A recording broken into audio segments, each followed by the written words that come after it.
All right, everybody, welcome back to the number one podcast in the world, the All In Podcast. With me again today, Chamath Palihapitiya, your chairman dictator. How you doing, brother? How you feeling?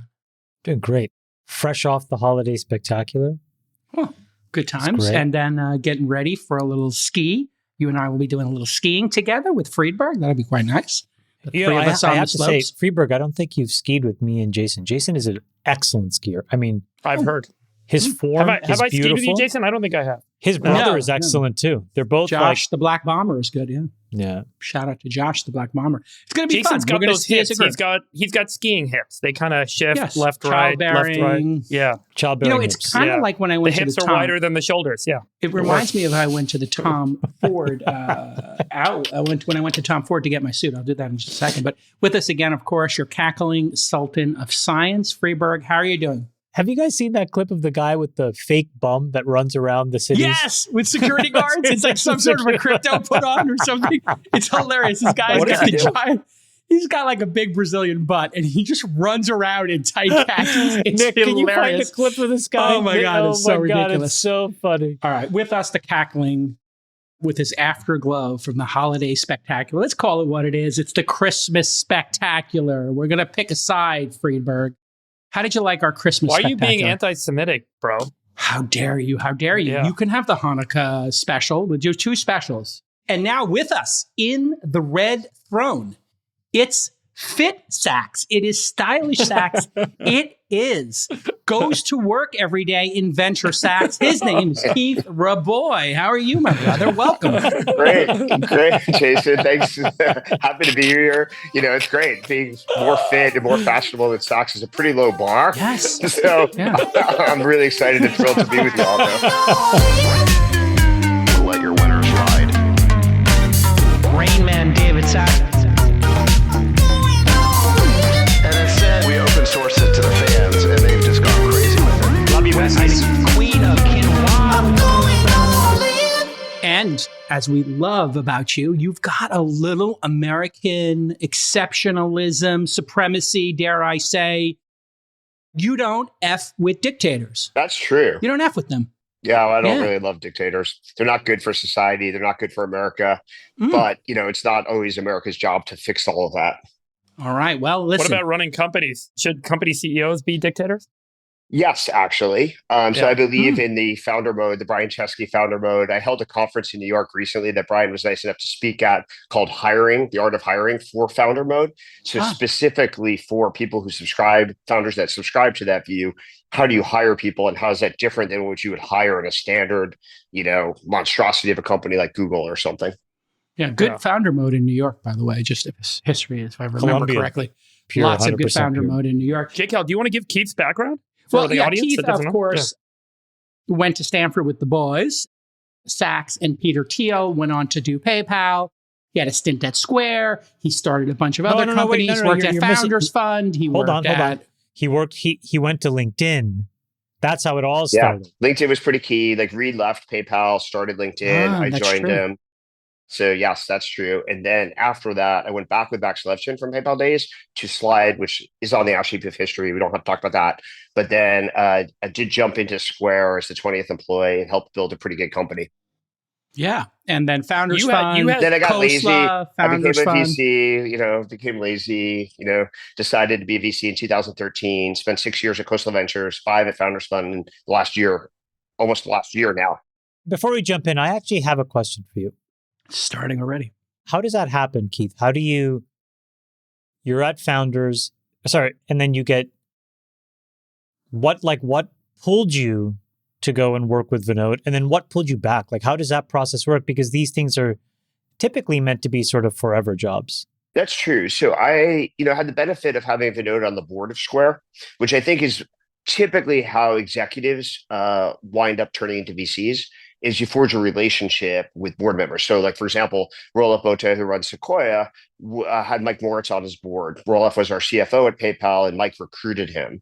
So that's a very common, same thing. Ravi at Sequoia today was the COO and CFO of Instacart. Again, same thing. Mike recruited him into Sequoia. So I think that's typically how people become VCs. I always knew I wanted to be a VC since 2003. I was a very active angel investor, as you know. Even when I was, concentrating on all these other jobs, I was writing a lot of checks. And so anybody who's writing a lot of active angel checks probably has in the back of their mind, one day I might want to be a professional investor. We could talk about the merits or demerits of that, but like the goal was pretty clear in my mind. And then at some point, I think you have to make a decision. What do you want to be in life? Venture has long time horizons. It is a job for life, like 15, 20 years is pretty much what you have to commit to. So you don't really want to start venture when you get too old, because 20 years, you'll be like Donald Trump age. Yeah.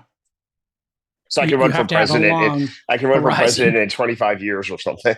Keith, why did you leave Founders Fund to go to Khosla? So Khosla was great. I spent 6 years there. The truthful reason why I left, it's kind of funny given COVID and how history changed, is I hated commuting a Sand Hill Road every day. We were one office, period, in office every single day. And I felt like the future of investing was more in San Francisco than in Palo Alto at the time.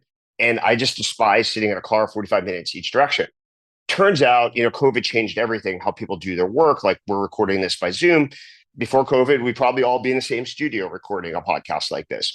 And so, but Vinod and the team was very inflexible about it. And Founders Fund was located in the city. Obviously, I knew Peter since college, as Jason alluded to. And I decided that, it was better for me. I remember talking to Sam Altman. And I said, am I crazy for changing funds mostly on a commute basis? And Sam said, you're human. And every single study of human happiness it's inversely correlated to your commute time. It's like, there's nothing wrong with being human. In any event, there are a lot of similarities between FF and KV. Both are great funds that have put up, incredible returns, have funded iconic founders and companies, but they're very different. KV is involved as early as possible, and FF is a momentum investor and is maybe the best on the planet at being a momentum investor. So almost every successful investment of Founders Fund, over 8 funds, was invested at $500 million or more entry valuation. And almost every single investment at KV in 8 funds was like the seed or Series A investment, with very few exceptions ever. And so Anduril and Ramp were the only exceptions at Founders Fund. And at KV, the only exception would be Stripe, which I led in 2013 or so, which was an order of magnitude higher valuation than any KV initial investment ever. So KV is much more an input-driven organization. Founders Fund's much more output-driven. And there's great technology companies that are input-driven, think Amazon, Apple, and there's great technology companies that are output-driven. So you can choose, but certain people are going to be better in some environments, and other people are going to thrive in other environments. I fit in really, really well at KV. You enjoy the early stage. You enjoy year 0, year 1, year 2. Right? My perception. I'm very good at it. I think I prefer to invest as early as possible on a keynote deck only. Like, if I meet a founder and there's a keynote deck, there's no product, there's no metrics, that's my sweet spot. Because I also know nobody else in venture is good at that. Nobody else is still active in venture. What's the secret? What's the secret from a keynote to a check? It comes down to founder assessment. At the end of the day, the only data point is this founder capable of building an iconic company, period. And I prefer to compete when there's no metrics, because all the metrics you're going to do is confuse you. That said, there's a lot of investors who are very good once there's product metrics, financial metrics. And so I have to compete with people who are pretty good at what they do. So I'd prefer to go as early as possible. And then secondly, I like company building. Like, I think part of my role is to help the founder increase the amplitude or probability of success. And I enjoy that. At FF, that's very controversial. Yeah. Right. Yeah. The founder reigns supreme and everybody else is there to get out of the way. Right. Yeah. I've had both KV and FF as investors, lead investors in both Climate and at Ohalo now. So I know both firms really well. And it's really, people always ask me about the difference between the two. That's always what I get to. It's like Founders Fund, they have this kind of mantra. They find great founders and just get out of the way, let them run. And they don't want to be helpful. That's not their objective. They feel like if they have to be helpful, it's not the kind of founder. I mean, Keith, obviously speaking outside of yourself. And then at Khosla, as you know, Vinod has been extremely, and the whole team there, especially Climate, and have always been extremely helpful. So adding board members, introducing commercial partners, being like very traditionally proactive, participatory VCs on the board. Very different, both very valuable. When I had a board issue at Founders Fund, and there were some board members that did not like my strategy, had issues with what I was doing with the company at Climate Corp at the time. Founders Fund actually stepped up and protected me. And they got the rest of the board together to protect me in a way that was like actually at a very kind of crucial moment for the business. And as a result, we had a massive exit within a year. I saw Brian Singerman is leaving. So does anybody know which ambassadorship he's taking? I mean, the timing's a little interesting, is it not? I don't know. He's got to off. compete with our friend Kenny Howery.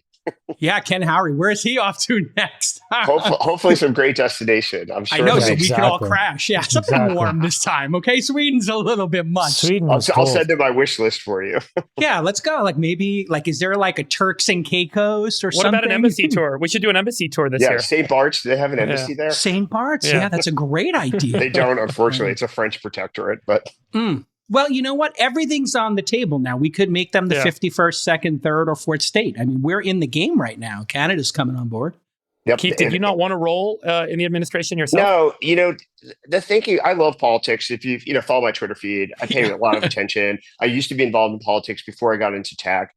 However, what I realized about where I am in my career in tech is if I stop doing what I do, I'm never going to come back.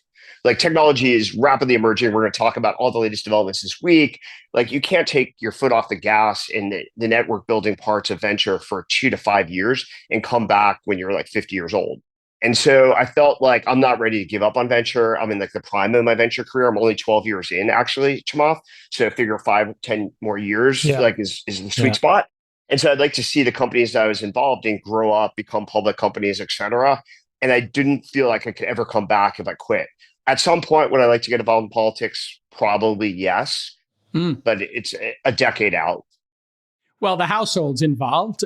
Big announcement. Your husband, Jacob, is joining the administration. Maybe you can tell us a little bit about that. Yes, obviously, Jacob's we're all very proud of that. Yeah, it's very extremely exciting for him, obviously for the country, I think, which is he's going to be the chief economic officer really for the country. His job is to build foreign policy from the business standpoint, which if you think about it, what's the foundation of power in the world? It's economic success. Why did the United States win World War II? Is we had an economic engine that could outcompete Germany plus Russia plus Japan.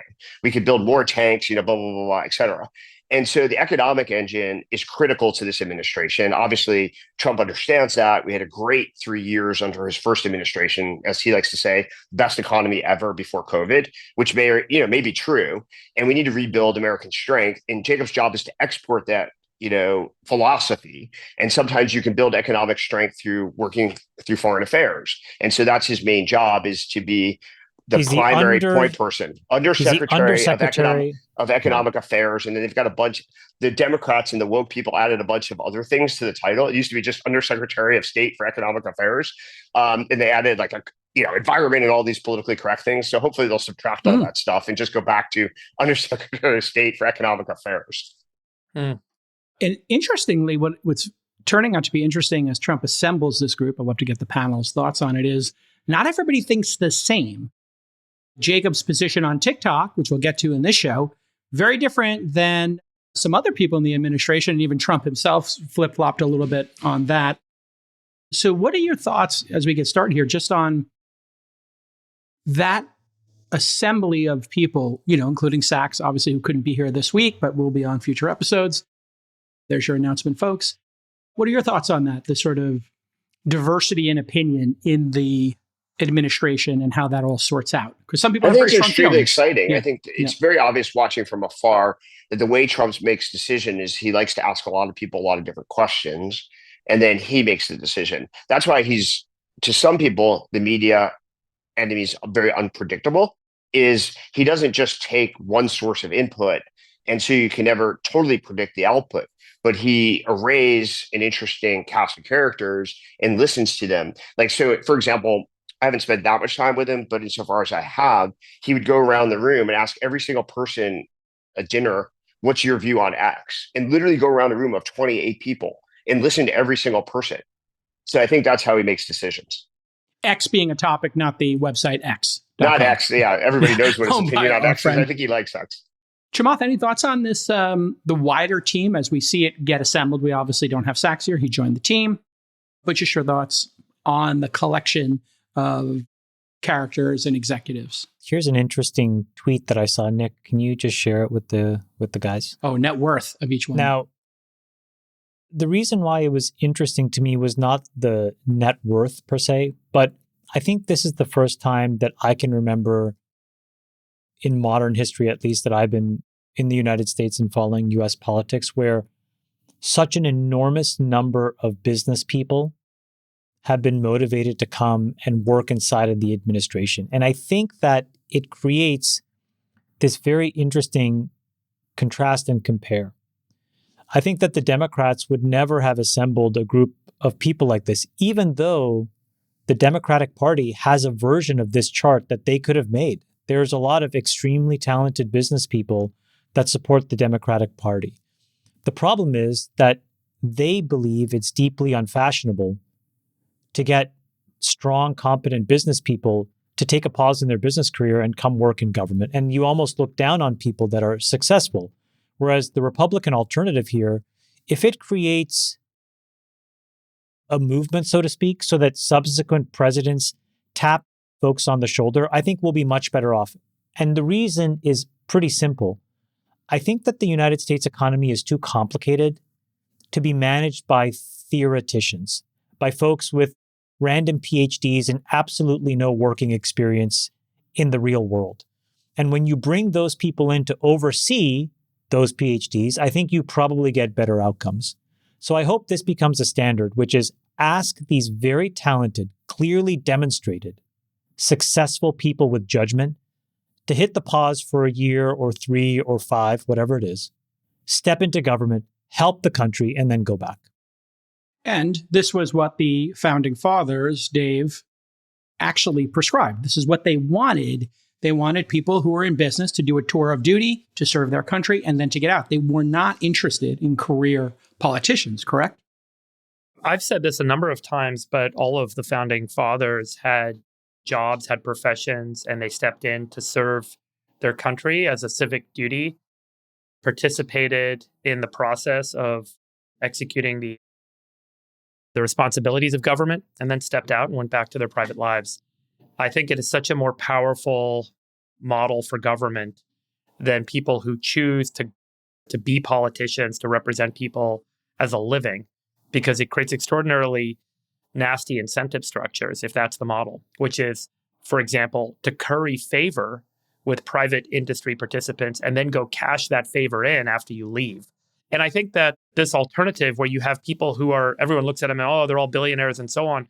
They're actually, because they're independently wealthy and they have enough money than they'll ever spend. I think Larry Page once said, you can never spend more than $1 billion in your life, no matter how hard you try. It's literally impossible.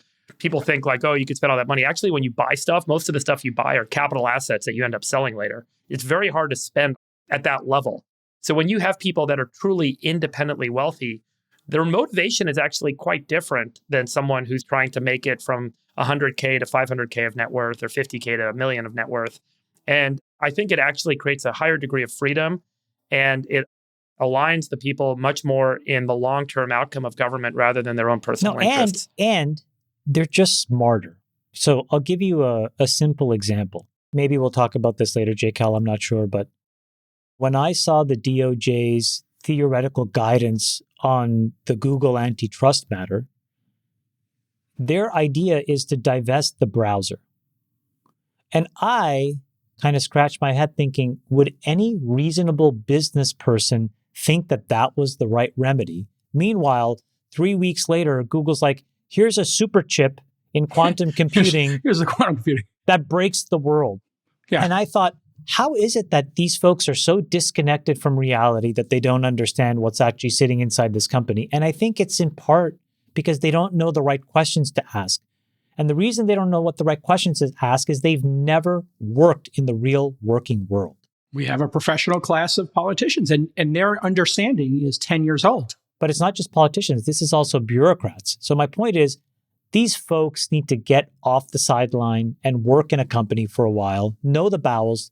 They'll be much better able to guide these regulatory agencies if they actually just know what's going on. So if the right answer is some antitrust issue with a company where you need to divest, wouldn't it be great where like 100 smart businessmen looked at that and said, that makes sense? But let me give you the counter to that, Chamath, because the counter to that, which it comes up a lot, just so you can like frame the response, is why are all these people coming out of pharma companies to regulate pharma? Why are all these people coming out of big ag companies to regulate big ag? Why are all these people that come from energy companies coming to regulate energy? The common refrain is business people are basically bringing business interests into the government by transporting themselves into these regulatory bodies versus having career politicians or what you call bureaucrats be kind of independent regulatory authorities. So what's the response in that context to that refrain? They're absolutely right. And that's how it should work. The United States can no longer afford to be a bleeding piggy bank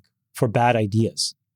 So, yeah, like if a bureaucrat thinks the right thing to do is to divest a random browser to fix Google's monopolistic tendencies, that's not a remedy. Or spend tens of billions of dollars on a high-speed rail, like you were talking about earlier this week. This is not logical. It's not meaningful. It's misguided. So if what we want is kindergarten soccer, where everybody gets to touch the ball, that's what we are getting right now, which is it's not useful. So I would rather have a business person with a direct point of view. And by the way, with the level of transparency, the big issue, I guess, Freeberg, that would create is, could these people advantage themselves somehow to make more wealth?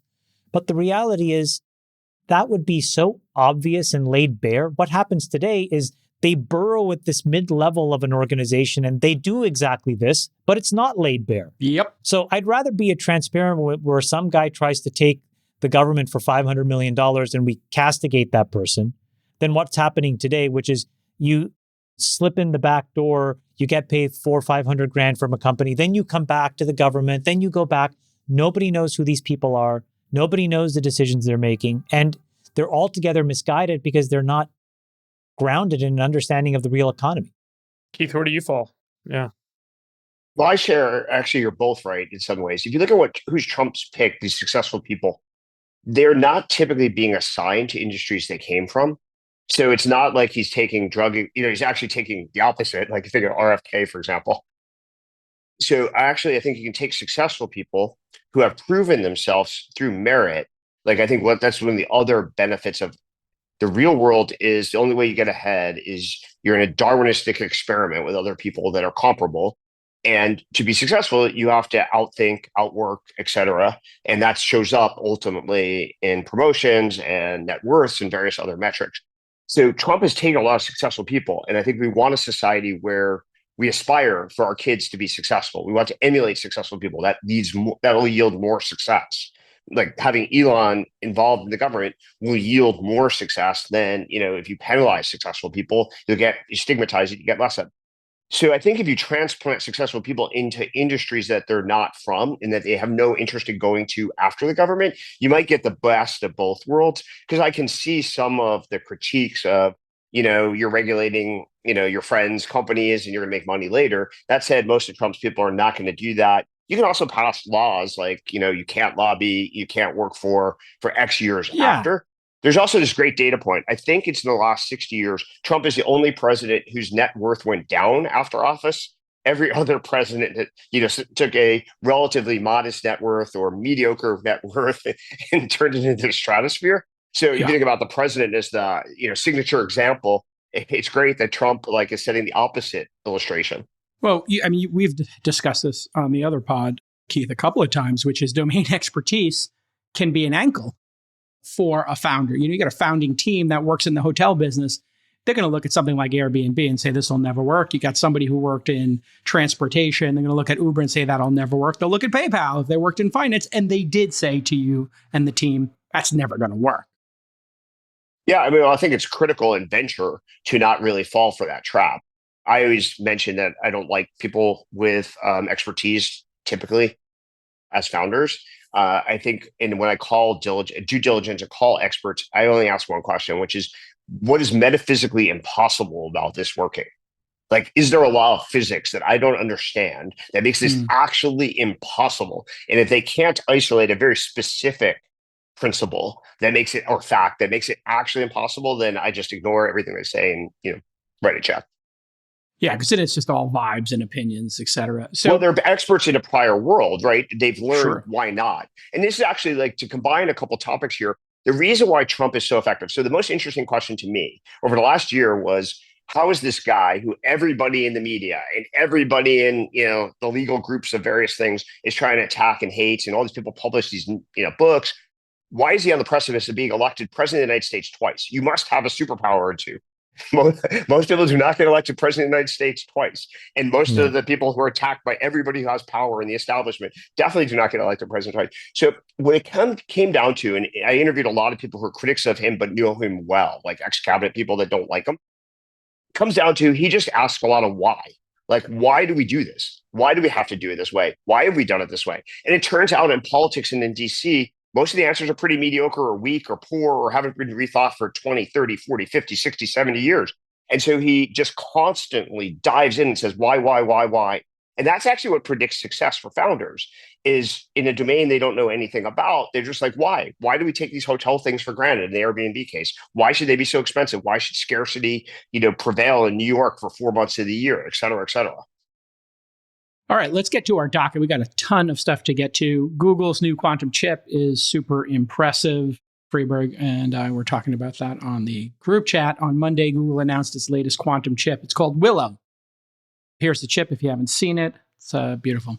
It was fabricated in Google's new chip plant in Santa Barbara. They started this project back in 2012, their quantum computing project. And the headline basically is Willow performed a standard benchmark computation in under 5 minutes that would have taken today's fastest supercomputers 10 septillion years, or 10 to the 25th power, which is billions of times older than the universe. If you don't know what quantum computing is, Friedberg will expand on it, but basically computers are binary. You've heard this before, 1 and zeros. Quantums use qubits. Those are 0, 1, or both at the same time. And Google got a 5% pop. They're up 13% in the last 5 days. Probably on the other news that Gemini 2.0 is out as well, which is unbelievable. I've been playing with it. What do you think, Friedberg, of this big announcement? Google's announcement is a paper published in Nature that follows a preprint they actually put out in August. So this news has been out for a little bit. There's obviously a press cycle this week around it to kind of make a big thing about it. But it is a very kind of important milestone in the evolution of quantum computing. So do you want me to kind of talk about quantum computing again? I think we've talked about this in the past. Maybe a brief primer for people, but what does this mean practically? I think what people want to know is, when did these things actually have an impact in the way, say, NVIDIA's GPUs have had? Yeah. The big breakthrough here is that the whole basis of a quantum computer is called a qubit or a quantum bit. It's radically different than a bit, a binary digit, which we use in traditional digital computing, which is a 1 or a 0. A quantum bit, you can kind of think about it as a wave function. It's sort of a quantum state of a molecule. And if we can contain that quantum state and get it to interact with other molecules based on their quantum state, you can start to gather information as an output that can be the result of what we would call quantum computation. And that sounds complicated, but what it really means is that instead of doing kind of binary computation where we're adding numbers together or doing kind of other traditional arithmetic, there are really interesting functions you can do with qubits. Qubits can, for example, be entangled. So two of these molecules can actually relate to one another at a distance. They can also interfere with each other, so canceling out the wave function. And then when you read it out, you get a result that is basically a very, very complex problem that is solved through this quantum interpretation. It's really hard to kind of highlight how different this is from traditional computing. So quantum computing creates entirely new opportunities for algorithms that can do really incredible things that really don't even make sense on a traditional computer. They're not possible to kind of resolve on a traditional computer. And sorry, let me just state one thing. The quantum bit needs to hold its state for a period of time in order for a computation to be done. And so the big challenge in quantum computing is, how do you build a quantum computer that has multiple qubits that hold their state for a long enough period of time that they don't make enough errors that you can actually do a computation with them. So what Google was able to demonstrate here is they created these, call it logical qubits. So they put several qubits together.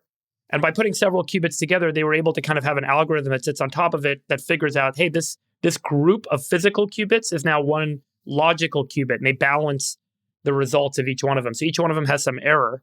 And as they put more of these together, what they were able to demonstrate for the first time ever is that the error went down.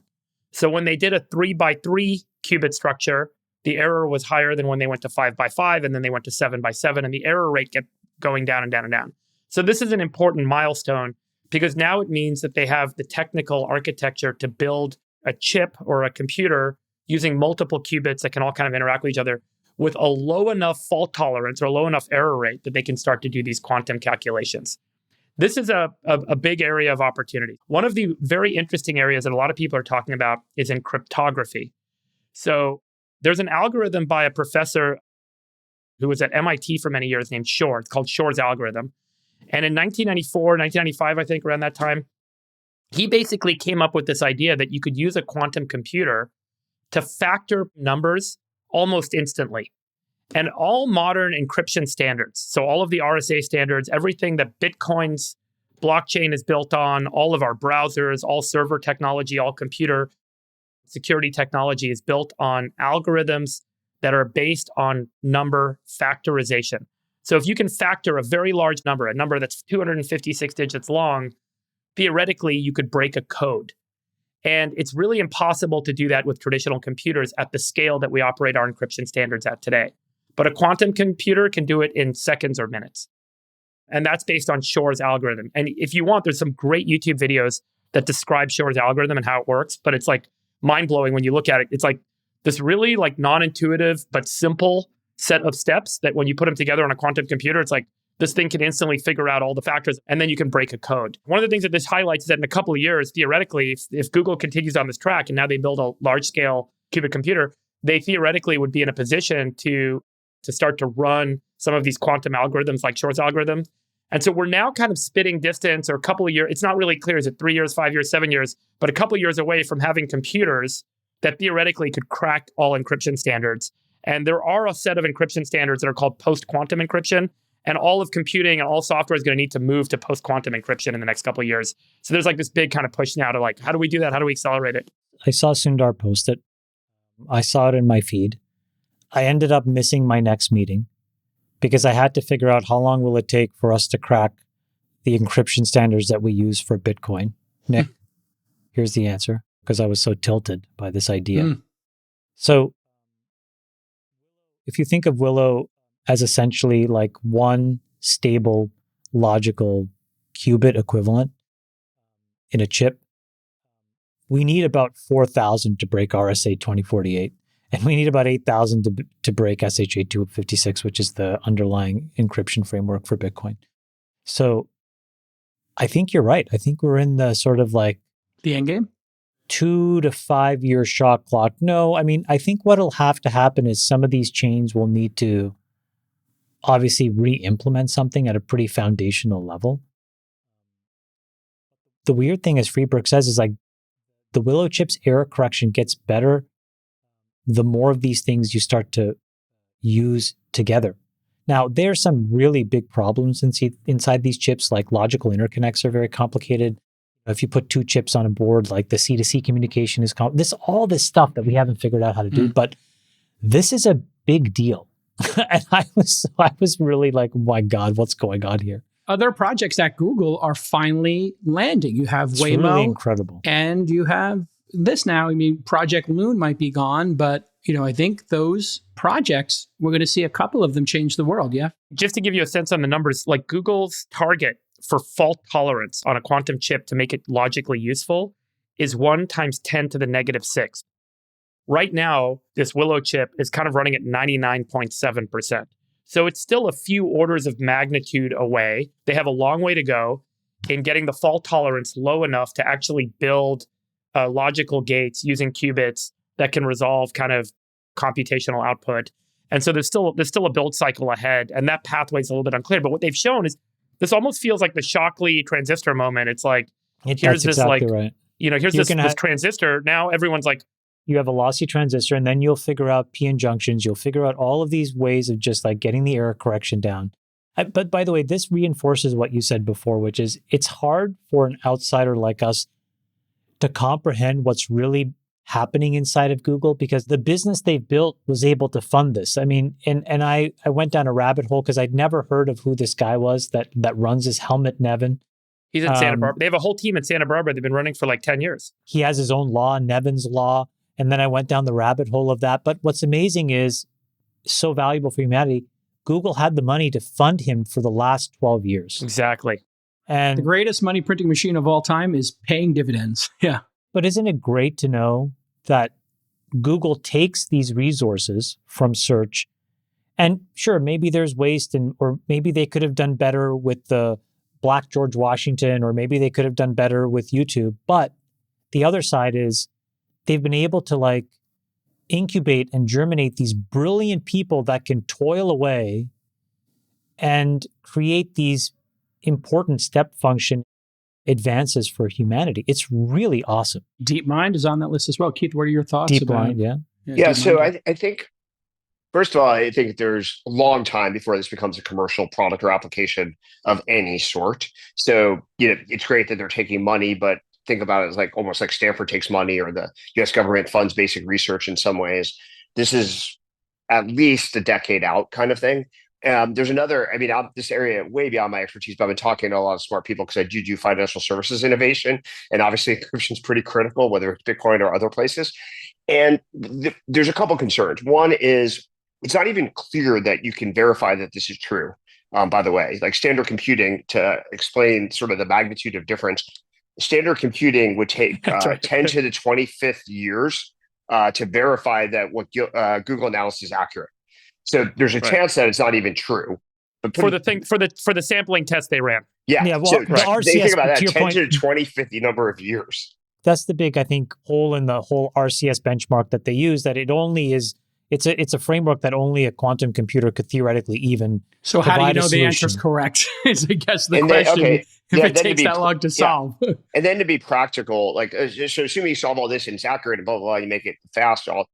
Second, then there is the post-quantum computing encryption, which, a lot of people, a lot of important things have switched over to. So you have historical communications that were encrypted under an old paradigm that would be vulnerable. And, every year that goes by, like the embarrassment level or the threatening level of old historical communications will probably has some decay function or some half-life. So if it takes another 10 years, communications that were drafted 20 years ago, there'll be some embarrassing things and blah, blah, blah, blah. But the more time it takes, the more safe, sort of private communications and exchanges will be. So I think that's positive. Third is there's a question of order of magnitude here. You mentioned you need like 3 orders of magnitude sort of improvement. Is each step function, incrementally easier and faster, or is each step function, 10 years? And I don't know that anybody knows the answer to that. That's right. That's right. Yeah, a lot more work here to be done. So Keith, you're not buying any quantum computing stock yet? Not yet. We have looked at KB, talk about like technology forward, VCs. Over the years, I've sat through partner presentations and we've never really pulled the trigger.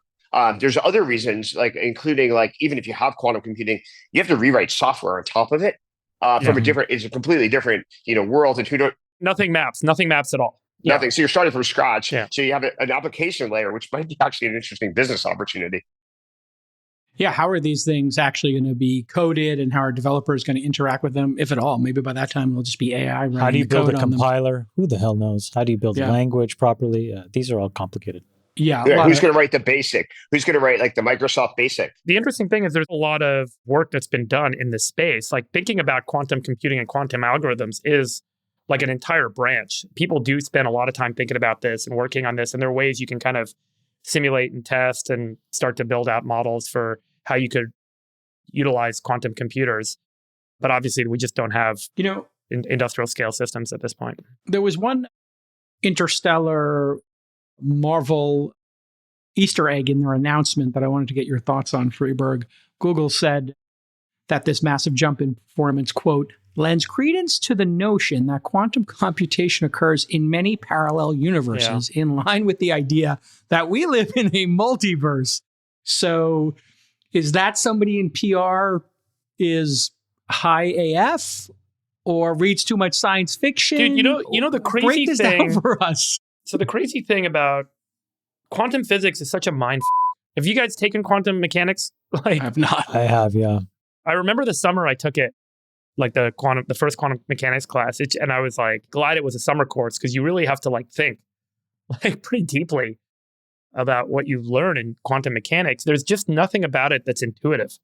Like the way we kind of think about the world is not the way the quantum world operates. In the case of a qubit, as soon as you measure the qubit, it collapses to a value. If you try and measure it, if you try and look at it, it goes to 0 or 1. The probability by which it goes to 0 or 1 is defined by, the quantum state right at the moment you observe it. It's just such a mind. So effectively, this thing is existing in a superposition in multiple states at the same time until you try to observe it. And that's the case of quantum mechanics. So what's kind of happening, I think, in that language, JCal, is nothing novel was kind of discovered or represented. That's just quantum mechanics. It's a mind. And you could go watch hours of YouTube videos if you want to like get taken down the mind rabbit hole of quantum mechanics and realize like nothing is. One thing I've always found fascinating about this discipline is that looking at a qubit changes it. Like it understands it's being observed. Well, that's true for any particle. There's a slit experiment, and if you try and observe a light as a particle versus a wave, it actually changes what happens, what the outcome is of it being a particle or a wave. Same with electrons. The thing about quantum mechanics is the observation of a particle changes what happens. Serious question. Serious question. Here it comes. Buckle in, Freebird. When you look at the quantum bit, can you get a better idea of the scale of Uranus? Let's move on. No. Let's move on. Okay. Yeah. I saw Chamath was doing a joke. He was queuing up a joke at the same time. No, I was thinking about Schrodinger's cat. That's like another ridiculous thought experiment that when you it's go the same down concept. It's the same concept. The quantum state of the cat is it's both in the box and not in the box. And you don't know whether it's in the box or not until you open the box. Until you open the box. Yeah. And then you open the box and there's a X probability that it's in the box, X probability it's not in the box. But when you don't see it, it's both. It's both. Exactly. And if you're a cat lady, you have 3 of those boxes, and I'm a dog person. Well, we got more engagement from Keith on that science corner than we have from David Sachs ever in did 4 from years. Sachs. So he's more open to science. No. In more fairness, stylish, better BMI. I need to defend Sachs. They both said this is stupid, and I'll never touch it. Except Keith was kinder and more articulate in getting there. Oh, he did. That's right. Sachs would have just been snoring.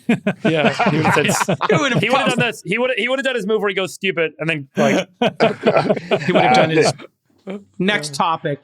There's an advantage of Monday partner meetings is I get to watch the science fiction stuff, every week, even if I don't really understand it. But like a decade of watching science fiction, you pick up some tricks. Exactly. Do you play chess with Peter Thiel while that discussion's going on like Sachs does? Actually, so I don't play chess at all. Oh, ever. Okay. The reason why is if I do something, I want to be really proficient at it, and I don't have the time.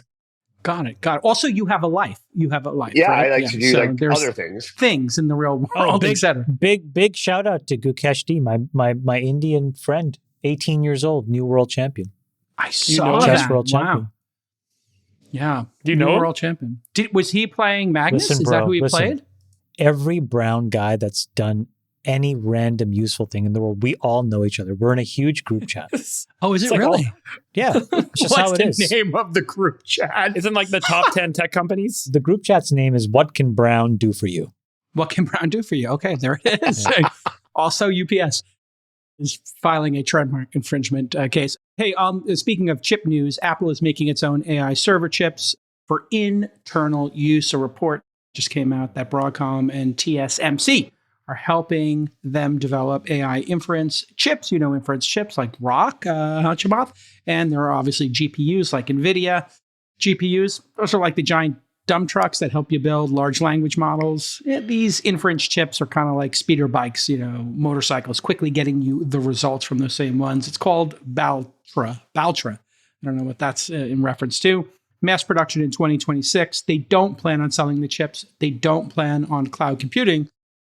The reason they're doing this, obviously, is because they really want the iPhone to be the interface, and they have planted their flag that they want to have privacy and have AI working off of your local device and not having access to your data, but having a compelling AI experience. My iPhone does not work. I'm sorry. I'm just going to say it. Okay. I don't know what happened in... You upgraded your software is what happened. You're on iOS 18. It doesn't work. After 3 years, I upgraded to the newest phone. I upgraded to the newest OS. The phone doesn't work, meaning like to call people, I can't call my wife anymore. I can't call my kids anymore. The phone bricks constantly. My Photos app doesn't work. It is just really bad. And I think for a company of this scale, I don't understand how it does not go through a more complicated test harness that catches all of this. I'm sorry, I'm not trying to complain, but because I know it's hard for them and I know it's complicated, but it's really bad. You're not the only person. People are freaking out about the interface changes on Photos. Crashing is a major thing, and Apple Intelligence just doesn't work. So it does seem, Keith, that Apple has gotten off their game of making polished stuff to race to try and, I guess, catch up to their perception of, AI being a disruptive force at the interface level, i.e. your phone or desktop. What are your thoughts on this news story about them doing more chips? They've obviously had great success with the processors and phones, and now the M4. Incredible. If you haven't tried the Mac Mini, best computer for the dollar in the world right now. But what are your thoughts on Apple? So the most important thing about Apple is to remember it's vertically integrated. And vertically integrated companies, when you construct them properly, have a competitive advantage that really cannot be assaulted for a decade, 20, 30, 40, 50 years. And so chips, classic illustration, go all the way down to the metal, build a chip that's perfect for your desired interface, your desired use cases, your desired UI, and nobody's going to be able to compete with you. And if you have the resources, because you need balance sheet resources to go in the chip direction, it just gives you another 5 to 10 year sort of competitive advantage. And so I love vertically integrated companies. I posted a pinned tweet. I think it's still my pinned tweet about vertically integrate is the solution to the best possible companies. But it's very difficult. You need different teams with different skill sets, and you need probably more money, truthfully, more capital. But Apple's just going to keep going down the vertical integration, software, hardware, all day long. And there's nobody else who does hardware and software together in the planet, which is kind of shocking in some ways. Is there a world-class company, a company that's world-class, that's both software and hardware other than Tesla? Apple? Yeah, maybe. NVIDIA? Google? NVIDIA, well, not really. Could they do a world-class UI? Maybe there's a foundation, but you have to have a different vision, maybe a different team. Not clear. Tesla's close, I guess.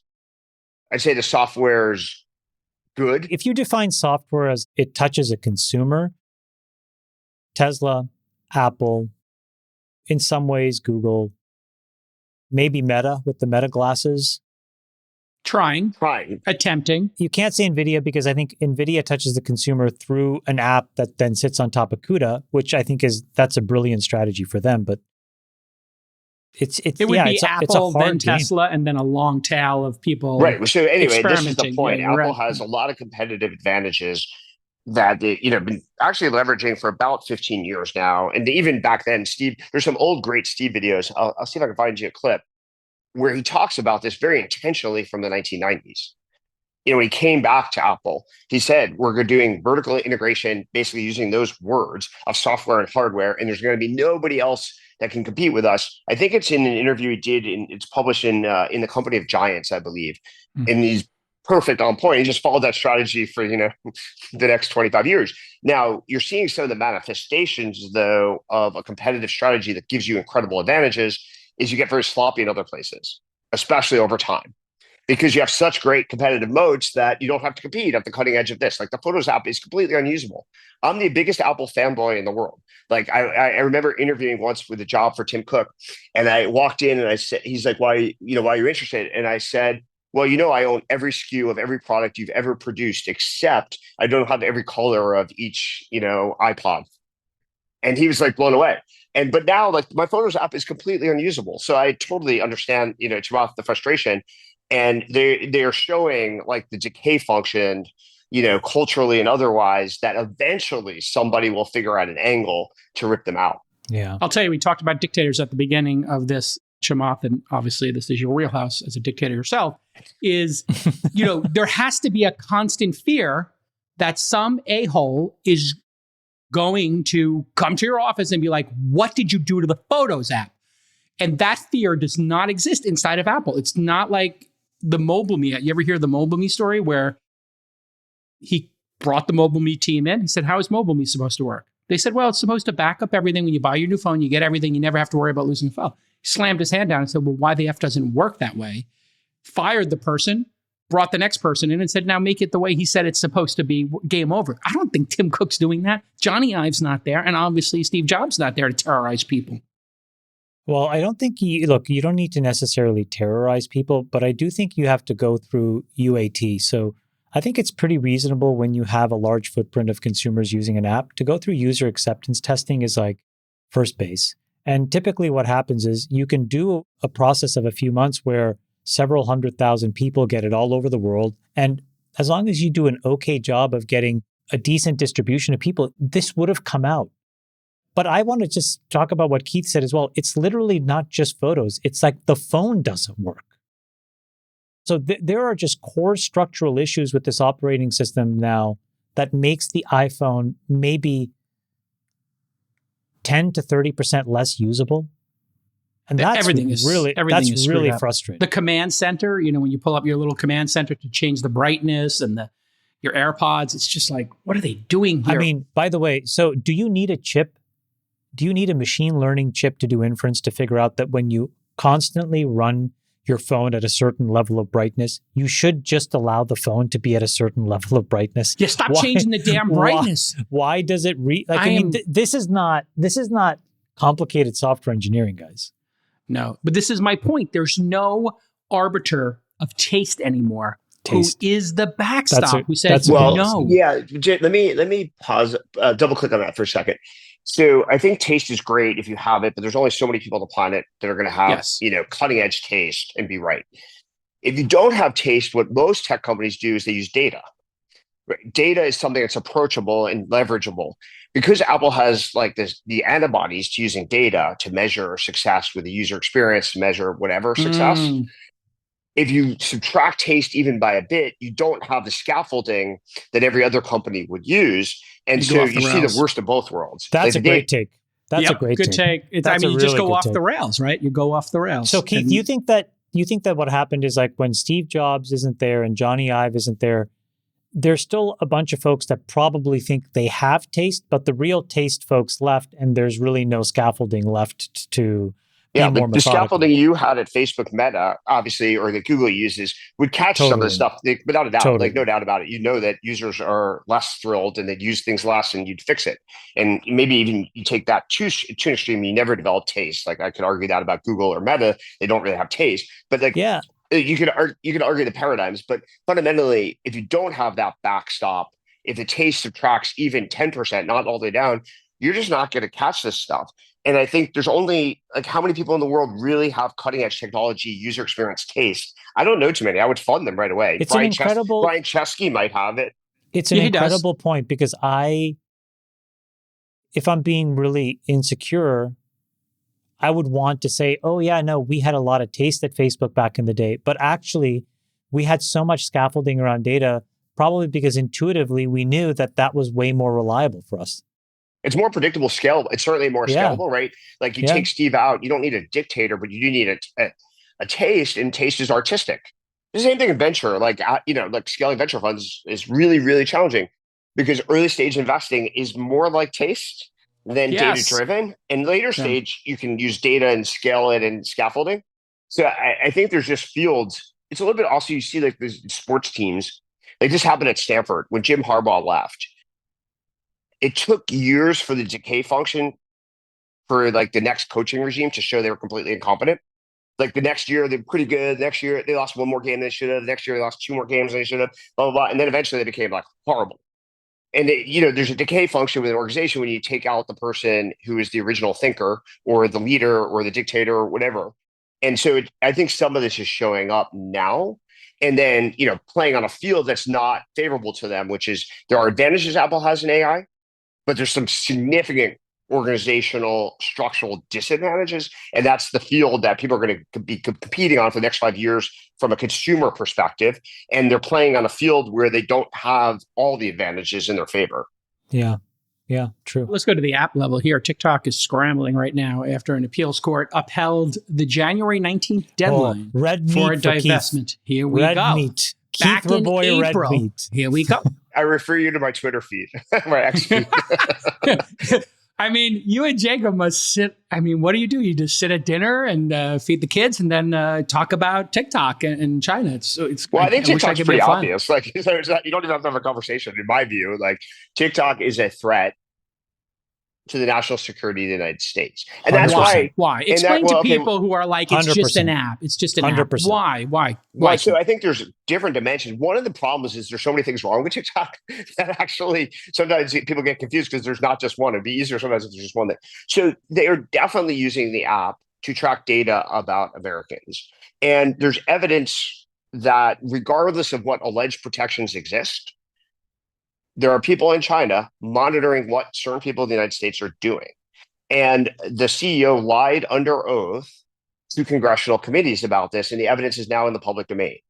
Hopefully, this Justice Department will prosecute him for lying under oath. I think setting a really good example that you cannot just perjure yourself before Congress. Sorry, Keith, can you double click into that? So how did it come into the open source that what he said was a lie? Like what? Yeah, what so there are people in China who on the record have said they had access and have had access to American user data, which he swore to under oath to the Congress that they were storing the data in Texas somewhere, and that there was no possibility that Chinese nationals in China could access the data. There is now several instantiations of this in the public record, let alone what's privately available. Yeah, I mean, the case specifically, too, back in 2022, ByteDance, the parent company of TikTok, had used an app to track locations, had used their app to track the location of journalists because they were trying to track leaks outside of TikTok. Yeah. Then secondly, let me keep going here because it's worse. So there's a law. The fundamental problem is in China, there's a law that says if you're a Chinese company, upon request of the CCP, you must provide all user data. So any Chinese company is subject to that law, period. There's no court intervention. You don't need a subpoena, blah, blah, blah. And so any executive of that company is subject to significant penalties on the record for not providing any user data at the request of the CCP. So as long as that law exists, there's a real structural threat to the United States. Now, then there's is the app being used, manipulated on a content basis to influence, policy in the United States, to disadvantage this or that, or create hostilities? I don't really know the answer. I think there's been studies that suggest that, and pretty rigorous methodologies, but that's a second level.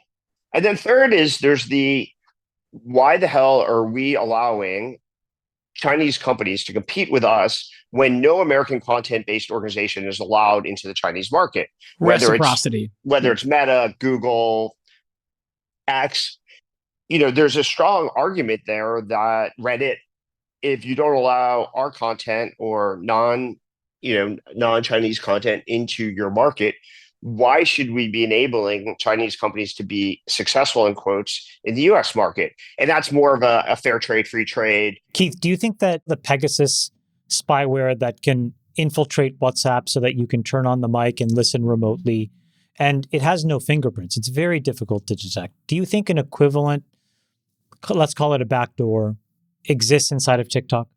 Yes. So my evidence for this that I believe is an interpolation of what's in the public domain is if you looked at that vote to ban TikTok, it was extremely bipartisan, despite, controversy. And what happened was that vote was taken a week after there was an intelligence briefing to both the House and Senate intelligence committees that's confidential. And the votes, all of a sudden flowed through. I think there's things that are not in the public domain about TikTok that spooked a lot of elected officials and led to this bipartisan consensus. How many bipartisan votes do we see on an allegedly controversial issue that, basically the vote was like not even close in either house? 360 to 58. Yeah, when do you see a vote like that on something meaningful? Never. Yeah, right. Never. Basically never. They definitely got spooked. And I mean, if you just think about Navy SEALs, special forces, they're not allowed to use a lot of these apps. Government officials aren't to use these apps because they know that all you have to do is, if you tracked somebody's child, and their TikTok usage. Now you know what the parent is. You start Well, thinking let about me the security and safety of individuals It's in our even government. worse. It's crazy. So 352 votes for an incredibly popular product. Yes. Think about how bad something has to be to get a consensus of 352 votes on an app that's used by, huge fraction of the American public. Passed the Senate 79-18. And you are right. If you say you're going to ban TikTok, Vivek was against TikTok, but then he opened one because that's where voters are. You're going to lose that generation of voters. It's pretty scary. Arguably. Okay. In theory, there's some risk. I can see that. Okay.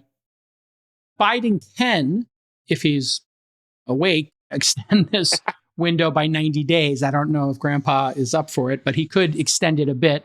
And obviously, this with the Trump campaign, he says a lot of different things. Trump has flip-flopped a couple of times during his first term. He tried to ban it. Wait till he gets the readout that the rest of these guys got.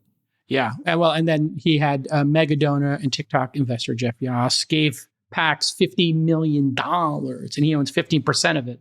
When I had dinner with him, this is one of the things that I pointed out to him was this specific thing. I said, you have to look at the Pegasus-like equivalent infiltration of WhatsApp having been done on TikTok. Because the reality is, if TikTok has 200 million users, it is true that 199,999,000 just don't matter. So you could turn on the microphone, you're not going to hear anything. But there's probably 1,000 to 10,000 to 15,000 people, and I do suspect that state actors are smart enough to figure out how to triangulate who. You would want to be able to turn it on when that phone is in your pocket or when that phone is on a desk. And I'm sure you will hear all kinds of random things. And many of those things could be quite sensitive in nature. So I think that this is something that the government's going to have to look at really intensely. There's such a simple test here. What are they doing with their own people in China? They are in a police state there. They make the Stasi jealous how much they're tracking individuals in China. So if they'll do it to their own people, they would have no problem doing it to an adversary. And ask yourself, if the shareholders care about money, they would be willing to divest, right? No problem. They want to take the company public. So if you won't divest and get off the board as the CCP, it's because you see this as a valuable tool, right? I mean, just work through the basic logic, folks. Right. At some price point, right? Like what I would do if I were president, I'd say, you tell me the fair market price for TikTok and I'll go fine. I'll make sure that there's buyers. Right. But because CCP won't name any price. There is no price. It's the greatest tool they could ever have. Proves the point, right? That would be like giving up your nukes. I don't think they should have to sell at a less than fair market price. I think that's legit. Like I believe in capitalism. But any free market should allow for some price discovery, and if they can't name any price, period, that suggests that you're doing something that's nefarious. There's no a reason, by the way, Chamath, you probably know this. If you meet, like at least some of the times I've met with the president, they take your phone away. Why do they take your phone away? 100%. Guess why? Exactly. Pretty obvious, yeah. Exactly. Also, there are phones that can be designed to be weapons, as we've seen. A number of people got some nut shots with their pagers recently. All right, let's talk about venture as we wrap up here. Man, Keith Rabois, cooking with oil, new sacks, new red meat sacks. Are you a steak guy too? Keith, you eat a steak once in a while? Oh, of course. What's your cut? Are you coulette? Are you a ribeye guy? You seem like a tomahawk. The healthiest, 8 to 10, 12 ounces max, medium, solid. I don't really care on the cut. You'll just pretty much. Okay. But Wagyu, I'll be a little non-American, go Wagyu, like you Australia like or Japanese. Right. Yeah, sure. All right. I think just shout out to my friend Kimball. I'm a MAGA red meat Republican. Of course. I'm a big fan of this coulette / picanha steak. Oh, you know what I bought? Yes. I just bought recently a Denver cut, which I'd never tried. Incredible. Denver cut. Okay, there you go. Cut. Yeah. All right, let's wrap up with a venture update here at the darkest hour, Keith. Sometimes before the dawn, VC deal activity has getting close to pre-COVID numbers in 2019. Obviously, major funding drop-off happened in 2022. Yeah, it's been a couple of years of this, but deals, the number of deals is coming back, the amount being put to work, coming back to, I would say, the steady state, perhaps even normal level. And But VC exits, sadly, are not keeping up. But we did have ServiceNow go public today, up 50%. And the wrath of Lena Khan is officially over. She's out. Andrew Ferguson is in. This looks like a great appointment. Another one by Trump in the column of somebody who wants to allow business to occur and wants a free market. He wants to do basically everything Lena Khan didn't do, which is allow some M&A. Rabois, what's your pulse like here, and what's your take on the venture industry? And then we'll go into M&A and exits. We'll start with just investing. Is it ramping up? You're seeing high quality companies? Well, I'd say that you should cut that data by AI and non-AI, and you might see a tale to different cities. My anecdotal experience is there's AI companies where the market's pretty hot, maybe cooling a little bit, but hot, and AI companies with the right team are getting funded, frequently, quickly, et cetera. And then there's non-AI companies, and I think you'll see a very different, sort of chart there. I do think net, you're probably at a steady state that looks reasonable across 40 years, et cetera. But it would be interesting, and you have to make some methodological decisions about what's an AI company, what's not. But if you could do that, it'd be interesting to see if the lines, look similar or not. But it's pretty hot. Like people starting companies, founders are optimistic. Crypto companies also, are back in vogue, obviously due to the change in administration. I think a lot of people had been hesitant to start new crypto companies, and there's a belief and confidence in the new administration, the SEC, et cetera. So we'll see if the innovation accelerates, with all the new capital and all the new founders back in crypto. In enterprise software, it had been pretty cool, non-AI based enterprise software, but like as you mentioned with the IPO this week, trading very aggressively. I think, maybe there's some inspiration there for, more traditional, boring tech companies. Stripe. Stripe should go public, but, they don't listen to me. So, yeah, you didn't know. Why aren't they going public, Keith? What's the story with the boys over there? Why don't they're waiting to get disrupted by crypto stablecoins? So, seriously, talk about missing your window. Get out there, boys. They bought that crypto stablecoin company for like $1 billion. Defensive, yeah. I personally believe and subscribe to the view that companies should go public as early as possible. I'm on the Bill Gurley sort of school of thought. What amount of revenue? What amount of revenue? Put 50 million minimum, but predictability matters, definitely. So not just 50, but 50 with line of sight to 100 and knowing 100 to 200. I wrote a whole chapter in Elon Gill's, high growth handbook on why companies should go public as early as possible. So I've been on this crusade forever. I like accountability, transparency, discipline. I think they're good things. And, there's a critique that you're not going to be innovative anymore. If you look at some of the companies we've been talking about, what are some of the most innovative companies in the world? They're public companies. It just takes the right leader to say, I'm going to be innovative and I don't care what the bureaucrats and lawyers, I'm just not going to get distracted with that. And so I like public companies. And so I think you'll see a lot of the companies I am involved in go public at a fairly rapid clip by historical standards. Different founders, though, have different sort of views on this. It's very reasonable. Stripe, SpaceX, for example, founded 2003. Who knows, when it's going to be a public company. So you can have a very successful company like SpaceX or Stripe. But my preference is to go public early. And then you have the capital, resources, equity, or capital to be strategic, per your point about potentially missing a window. Now, they were able to transact, in that particular case and get ahead of the curve, or at least not miss the curve. But sometimes when you're a private company, there are strategic assets that you can't get your hands on. And, think about Facebook buying Instagram. We talked about the taste issue. Instagram had taste at the time, like Kevin had taste. And think about where Meta would be had they not been able to acquire Instagram. Yeah, totally different timeline. Or the public currency to have bought WhatsApp. Yeah, or WhatsApp. So optionality increases as you have that public currency. If you're a private buying a private, the acquired company needs to believe that you're going to get it over the finish line. They're going to have some liquidity at some point. Whereas with the public company, they just sell within whatever their window is. Chamath, your thoughts? Well, I was just going to ask Keith a question, which is, what is the game theory behind Stripe not going out? What's the strategic rationale?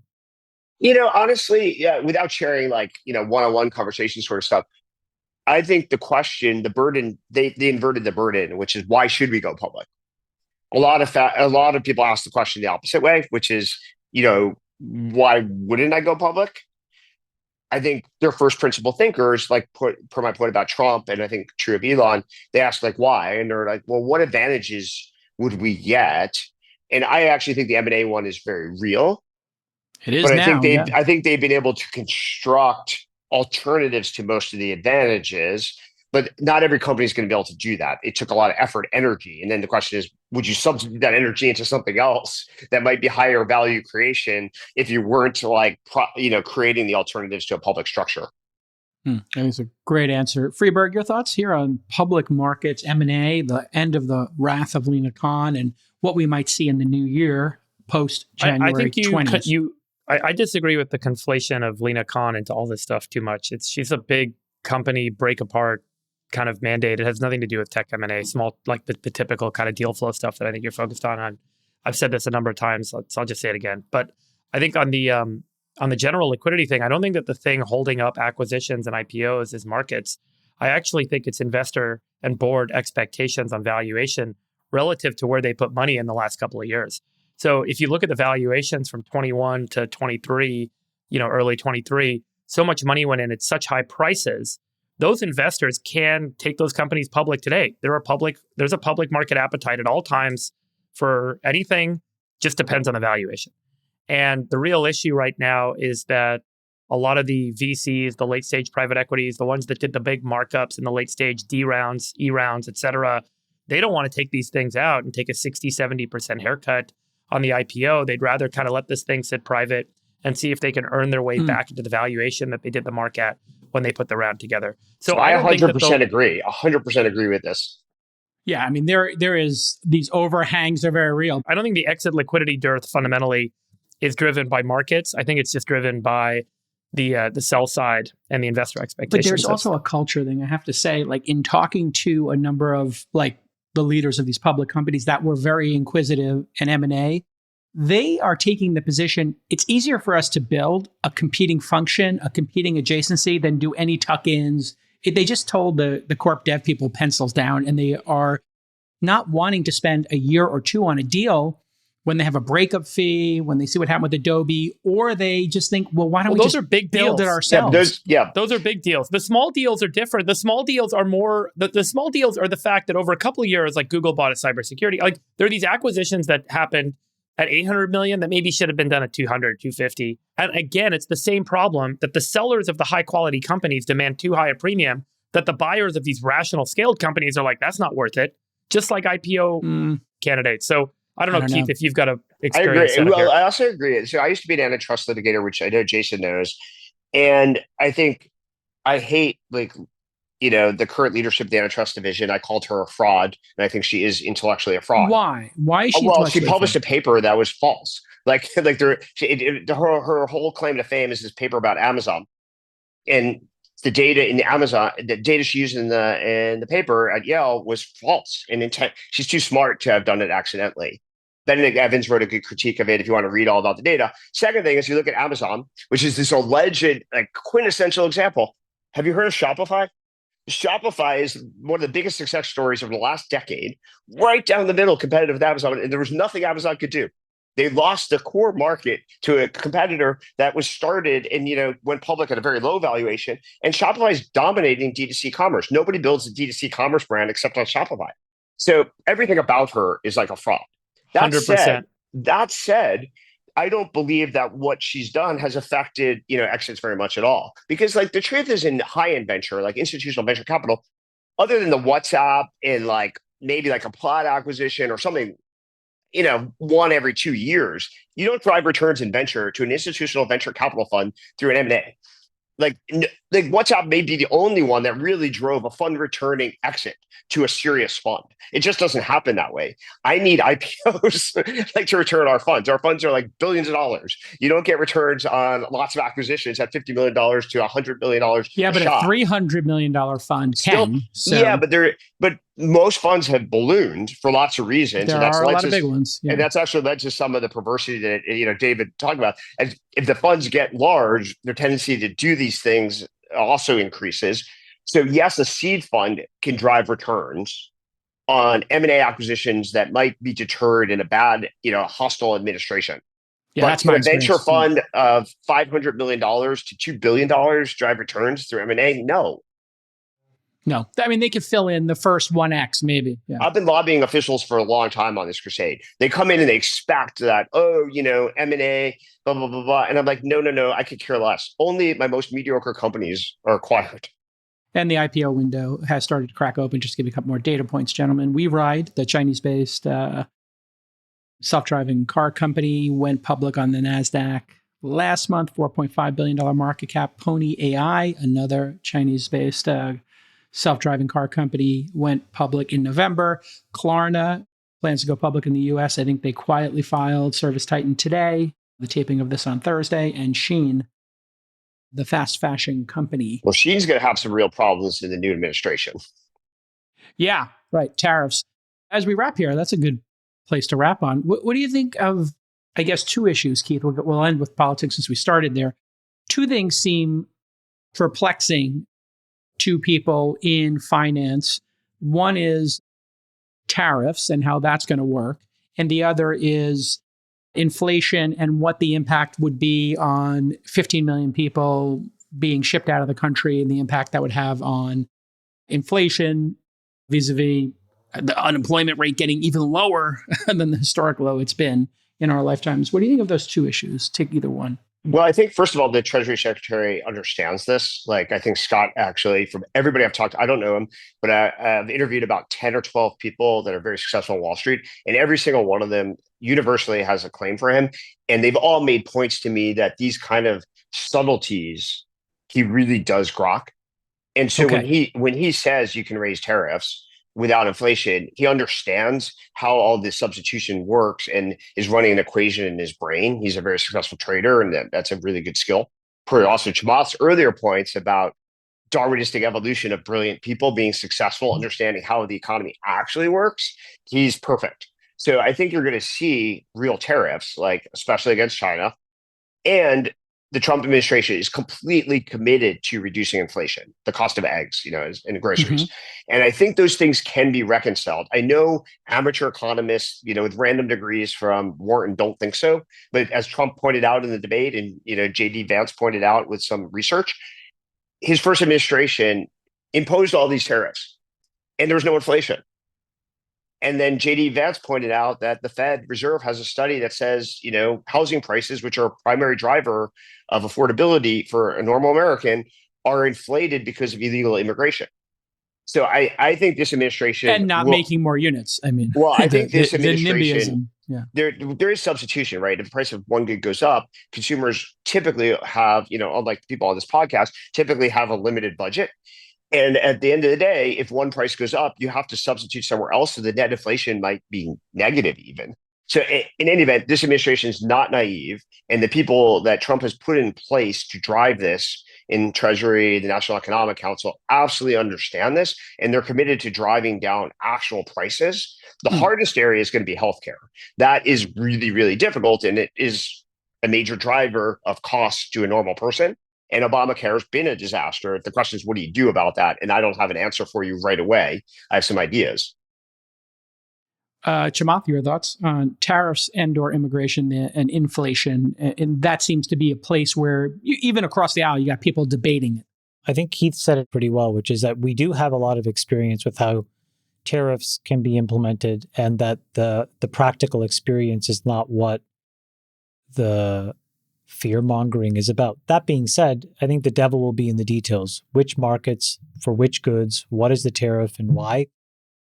What I hope happens is that if we can really study the second and third order degree impacts of some of these markets, what the tariff does is it acts almost as a reverse subsidy for American companies to compete. I'll give you one very narrow example.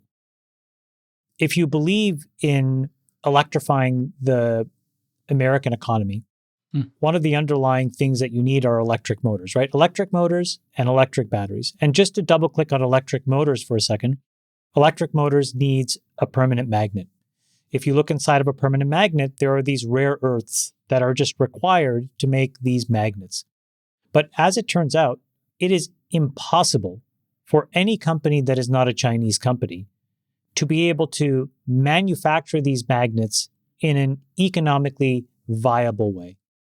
And the reason is because not only can China make it, and they can make it in the absence of a lot of environmental controls, they'll also subsidize. So if anybody tries to compete, they'll just inject a subsidy into that economic supply chain where they're always cheaper. So what do you do, Jason? If you can observe that and realize that we want supply chain diversity, what the tariff does is it starts to push back on those kinds of activities because it doesn't allow it to continue to work. Then if you take that with what the United States government already does through the DOE, which is through subsidies and underwriting, this is what I mean by it could be a really amazing new moment for the American economy. And that would please a lot of people, including a lot of people on the left, if they just took the time to understand what's being proposed. I mean, look at rare earths. You mentioned them. We have some of the great deposits in the world in our country. Why can't we get them? We have one of the largest lithium deposits in the world. It's because of environmental regulations. And it's the same thing with Starship going up.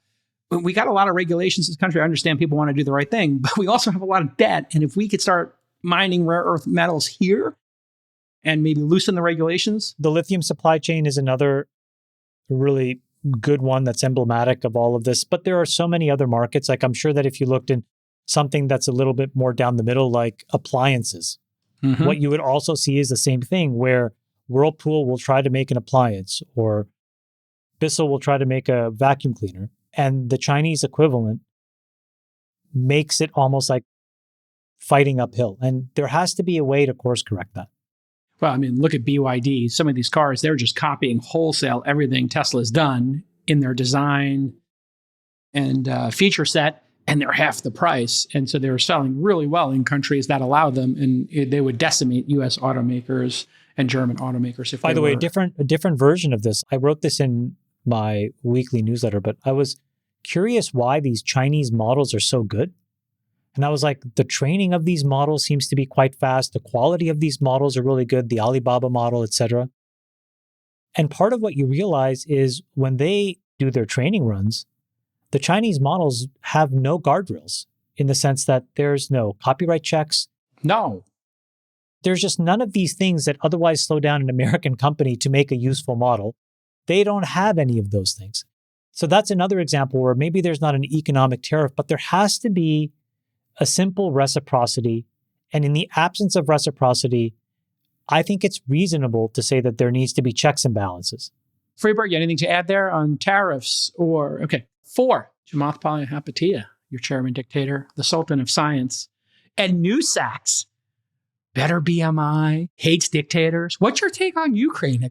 Maybe we could fire up a Ukraine discussion. I can get into here. No. It's the one episode. How do you feel about Ukraine? No. I'm falling in love with Keith. By the time you have me back, hopefully that's solved.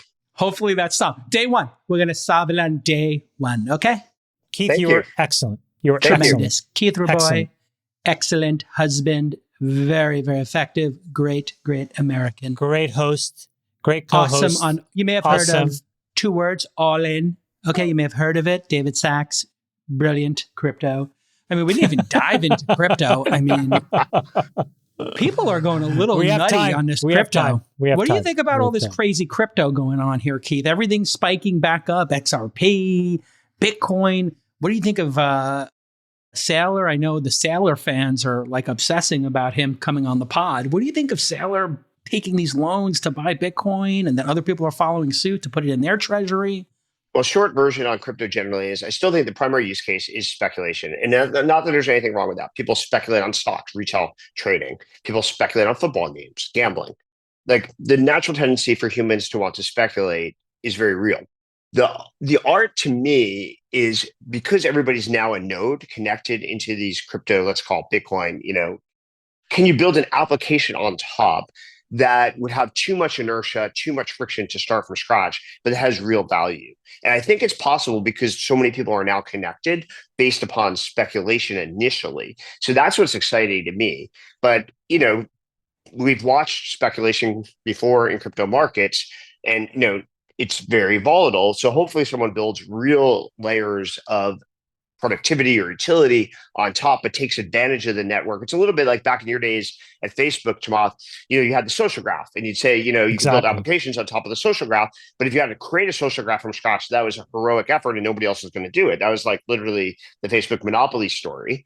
And so I think that's true of crypto. There's lots of nodes. Someone's got a social graphic node. And there's no Zuckerberg to rug pull and say you can't use it. Someone's got to build the application on top. And then it'd be extremely exciting. What do you think, Freeberg? You were monitoring this Saylor situation, the Mr. MicroStrategy. The way it seems, I think the way the Saylor financial structure is set up is it looks a lot like a synthetic call option on Bitcoin. You get a convertible note, so you earn a coupon on the note, and then you have a conversion price, which is a premium to the stock price, which you can translate. If you look at the book value or the net asset value of the stock, that's how much Bitcoin there is. And the premium... It was 2 to 1, I think, or 2.5 to 1. The premium that the conversion price is at tells you what Bitcoin needs to be for you to have equity upside.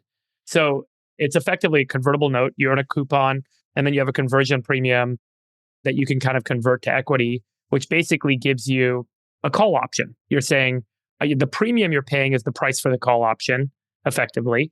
And you're earning this kind of coupon in the meantime. So it's a way for some people to kind of trade the price of Bitcoin.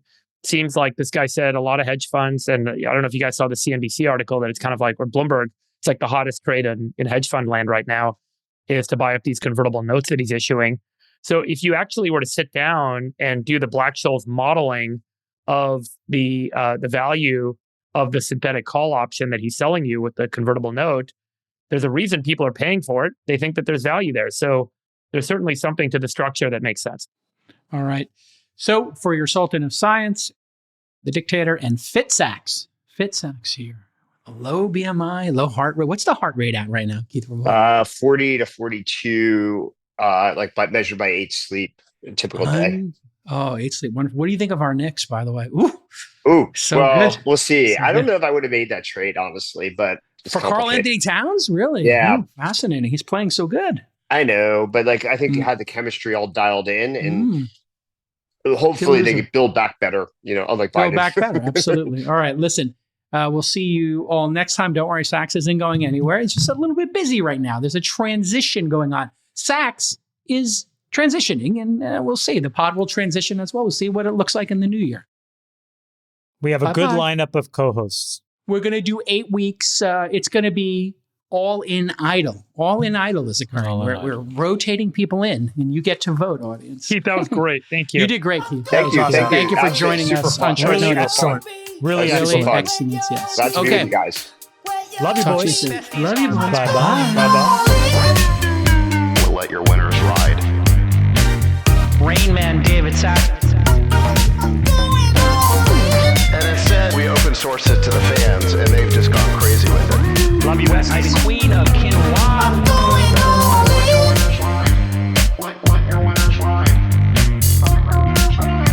Besties are back.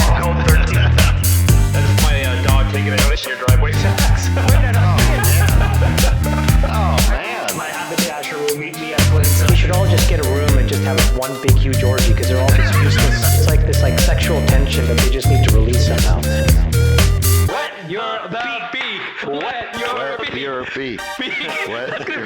We need to get merch. Besties are back. I'm going all in.